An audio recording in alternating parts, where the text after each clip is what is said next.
Video is by Abhishek Ronnie. What is conscious subconscious mind in Hindi? चेतन और अवचेतन मन क्या है और कैसे काम करता है? बाय मुकेश जिडॉन, posted on February 28, 201,921. Time to read 5 minute 931 words. Conscious subconscious mind. हमारा मन दो भागों में डिवाइड है, conscious mind and subconscious mind. तो आइए हम जानते हैं power of conscious subconscious mind in Hindi. Mind हमारी बॉडी का सबसे पावरफुल हिस्सा है। हमारे बॉडी की पावर से कहीं ज्यादा पावर हमारे माइंड की होती है। चाहे वो बिजनेसमैन हो, कोई पॉलिटिशियन हो या अन्य कोई सक्सेसफुल व्यक्ति, अच्छा व्यक्ति या कोई बुरा व्यक्ति। मनोवैज्ञानिकों, साइकोलॉजिस्ट्स का मानना है कि हमारे माइंड को दो पार्ट्स में बांटा गया है। कंटेंट्स, हाइड 0.11 चेतन मन कॉन्शियस माइंड, 0.22 अवचेतन मन सबकॉन्शियस माइंड, 0.3 इच्छा शक्ति विल पावर याददाश्त मेमोरी तर्क शक्ति लॉजिकल पावर गंभीर सोच क्रिटिकल थिंकिंग, 0.4 अवचेतन मन पूरे दिमाग का केवल 90% होता है, जिसमें 0.5 आदतें हैबिट्स मान्यताएं बिलीफ्स भावनाएं इमोशंस प्रतिक्रियाओं रिएक्शंस मजबूत मेमोरी स्ट्रॉन्ग मेमोरी अंतर्ज्ञान आदि इंट्यूशन etc. 1 चेतन मन कॉन्शियस माइंड, 2 अवचेतन मन सबकॉन्शियस माइंड, 3 चेतन मन अवचेतन मन में संबंध the relation between conscious subconscious mind. 1 चेतन मन कॉन्शियस माइंड, 2 अवचेतन मन सबकॉन्शियस माइंड।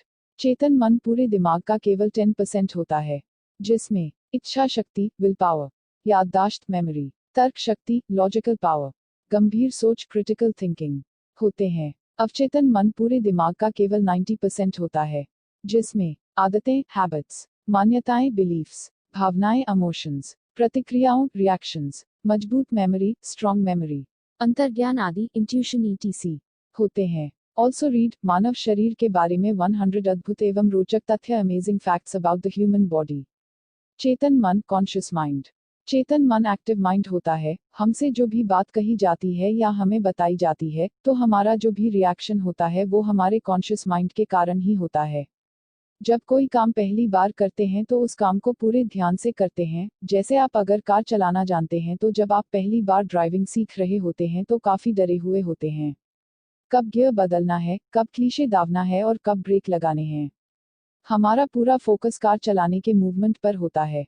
यानी जो हम देख रहे हैं महसूस कर रहे हैं ये सब चेतन मन के उदाहरण हैं। अवचेतन मन सबकॉन्शियस माइंड। अवचेतन मन को समझने के लिए हम कार चलाने के एग्जाम्पल को ही आगे बढ़ाते हैं। जब हम कार चलाना अच्छी तरह से सीख चुके होते हैं तो कार चलाते समय हर मूवमेंट पर ध्यान नहीं होता है।